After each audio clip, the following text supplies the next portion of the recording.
മലയാലപ്പുഴയിൽ ഒരു ചടങ്ങ് നടത്തിയതിൻ്റെ പേരിൽ കോടിയേരി ബാലകൃഷ്ണൻ എന്ന് പറയുന്ന ഇന്ന് അന്തരിച്ച് നമ്മുടെ തലയ്ക്ക് മുകളിൽ നിൽക്കുന്ന മനുഷ്യനെയും കുടുംബത്തെയും എത്രമാത്രം വേട്ടയാടി. അദ്ദേഹത്തിൻ്റെ ആത്മാവിനോട് ഇവർ മാപ്പ് പറയണ്ടേ?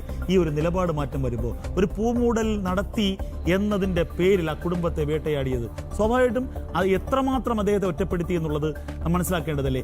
ആ ആളുകളാണ് ഇപ്പോൾ ക്ഷേത്ര ഭരണം നടത്താൻ പോകുന്നത് എന്നത് മാത്രമാണ് ഞാൻ സൂചിപ്പിക്കാൻ ഉദ്ദേശിച്ചത്. ശരി, കമ്മ്യൂണിസ്റ്റുകാർ ഇപ്പോഴും അവർ പ്രചരിപ്പിക്കുന്ന പ്രത്യയശാസ്ത്രത്തിൽ വിശ്വസിക്കുന്നുണ്ടെങ്കിൽ നാട്ടുകാരുടെ അംഗീകാരം നേടിയെടുക്കാൻ പഴയകാലത്ത് ചെയ്തിരുന്ന ചില കാര്യങ്ങൾ ചെയ്യാം.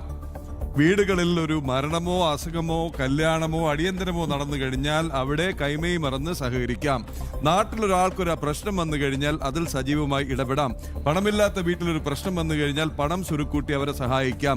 ഒന്നായി നിന്ന് അവരുടെ വിശ്വാസവും സ്നേഹവും നേടിയെടുക്കാം.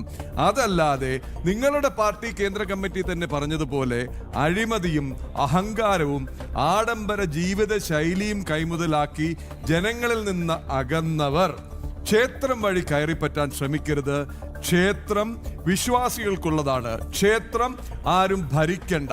ക്ഷേത്രം വിശ്വാസികൾ നടത്തിക്കൊള്ളും. ക്ഷേത്ര നടത്തിപ്പ് വിശ്വാസികൾക്ക് വേണം എന്ന് പറയുന്നത് VHPയും ഹിന്ദു ഐക്യവേദിയും RSSും ഒക്കെയാണെങ്കിൽ നിലവിലുള്ള സംവിധാനം ശരിയല്ല എന്ന് അക്കമിട്ട് നിരത്തി പറയുന്നത് കേരള ഹൈക്കോടതിയാണ്.